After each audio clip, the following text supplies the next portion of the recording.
Atong ipabasa at patubag ng pangutana sa ilang deliberasyon karong 10 minutes. Kinsa nga Kristo ang nagtukod human sa tuig 30 AD.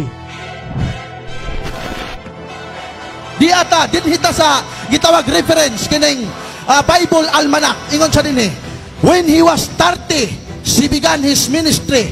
Oh? 30 ang edad ni Kristo nagsugod sa ministriya. Dili 30 ang edad ni Kristo namatay. 2 minutes. Di apa, world history. A bitter word, ingon siya din when he was 30 years of age, during the reign of the Emperor Tiberius, Jesus began his life, the ministry. Ligon kaayo. Biblia, kasaysayan o referensya. Dili ko, di ta mo tuo sa iyang lipat-lipat. Jeremias 23, versikulo 1, sa Isaiah 56, versikulo 11. Basahan yun sa Tagalog na version ng Biblia.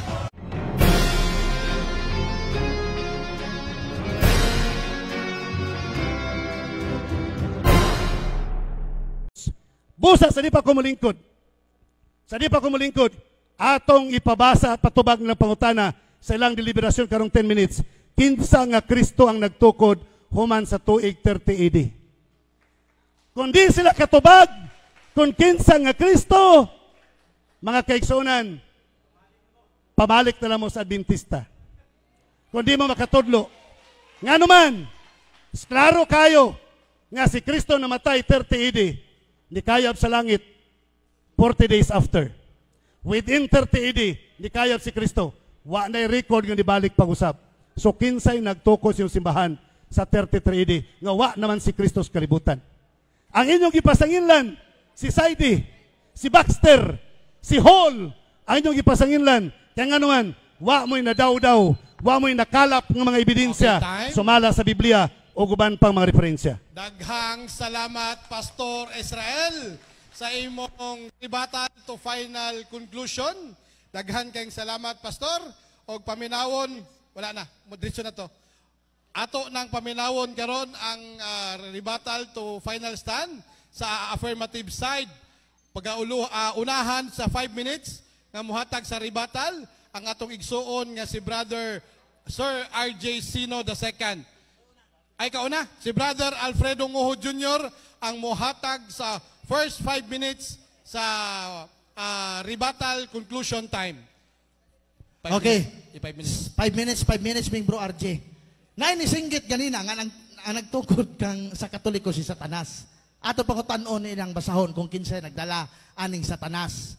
Selected message ni Ellen G. White 1903, one thing is certain, the Seventh Adventists would take their stand under Satan banner. Di day Katoliko ang nagdala sa banner ni Satanas. Kundi sila di ay mga Seventh Adventist Church. Di apa, atong basahon. Sige, ingon din Seventh Adventists who have the great light which exalted unto heaven in point of privilege shall be brought down to hell. The Review and Herald, August 1, 1893. Balik mo Katoliko para di mo mayudyod sa impierno mga pinangga kong mga 70 Adventists.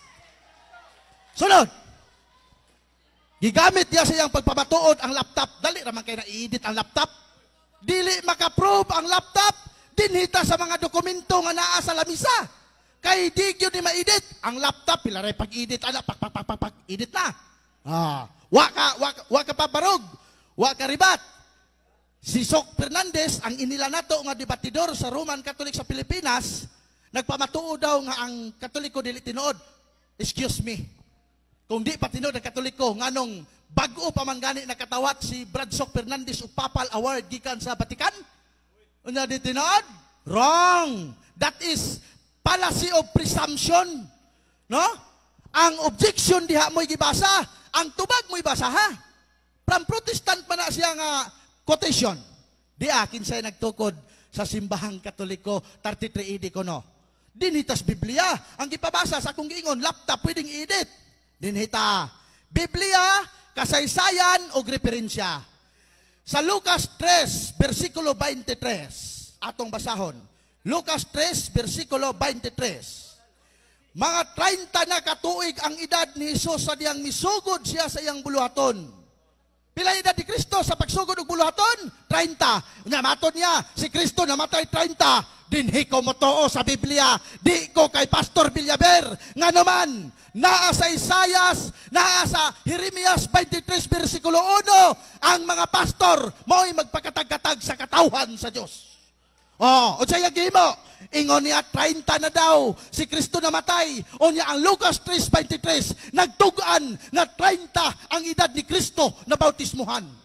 Di ata, dinhita sa gitawag reference, kining Bible Almanac. Ingon siya din when he was 30, he began his ministry. 30 ang edad ni Kristo nagsugod sa ministriya. Dili 30 ang edad ni Kristo namatay. 2 minutes. Di apa, world history. A bitter word, ingon sa din when he was 30 years of age, during the reign of the Emperor Tiberius, Jesus began his life, the ministry. Ligon kaayo. Biblia, kasaysayan, o referensya. Di ta motuo sa iyang lipat-lipat. Jeremias 23, versikulo 1, sa Isaiah 56, versikulo 11.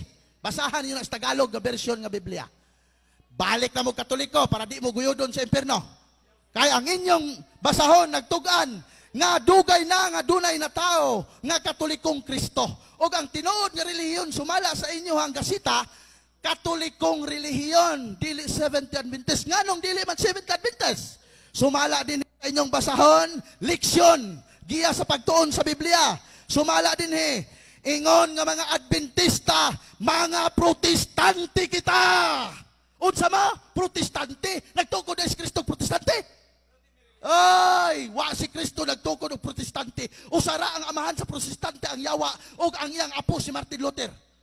Kinsa mong kaliwat? Ingon nga mga Adventista, mga Protestante kita, nga nagpasabot nga mutuo kita sa sula Eskriptura, ang Biblia lamang. Unya, ang Lucas 3:23, 30 na ang edad ni Kristo sa diyan nagsugod sa ministriya. Unya, matod ninyo, 30, patay na si Kristo? Naunsa may taon mo? Pila oras? 30 seconds. Okay. Mana mga igsoon, balik mo sa Katoliko. Sama nako, sama kang Brad Arlim, nga namalik sa Katoliko. Kay nakamatas kamatuuran, nga kining gipasakupan ninyo nga simbahan, Seventh Adventist Church, usa ka protestanting simbahan, dili tinukod ni Kristo. Lucas 6, versikulo 1, sa Latina Vulgata nga Biblia, si Jesus nakigbatok sa mga sapadista. Magsapadista pa mo? Hawa na mo diya, oy. Gusto mong pakigbatukan ni Kristo? Ha? Gusto mong makigbatukan ni Kristo? Okay, salamat. Okay, time. So another 5